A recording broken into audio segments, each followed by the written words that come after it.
And then we find evil comes into the world through human beings who are given, created by God, with a free will. And we know this story, how that in the Garden of Eden, God had placed a tree, and he said to Adam and Eve that you are free to eat from any tree in the garden, but you must not eat from the tree of the knowledge of good and evil, for when you eat of it, you will surely die. And essentially what God was saying to Adam and Eve, the choice is yours. You can obey what I tell you, or you can disobey. And we know the rest of the story. If you don't, I'll tell it to you.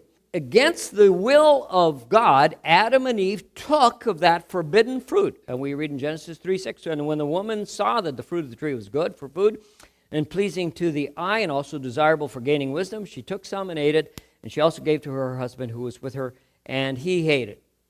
And so what you have as a result, two negative things came about in the world. Here's the first negative thing.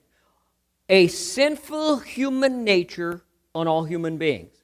Romans chapter 5, verse 19, the Apostle Paul puts it this way: through the disobedience of the one man, the many were made sinners. Do you know why you're a sinner? It is because you're a direct descendant of Adam.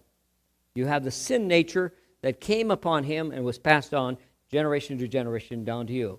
And so as a result of humans having a sin nature, we will end up in the world that God has created, originally perfect, with a suffering that comes from what I call man's inhumanity to man.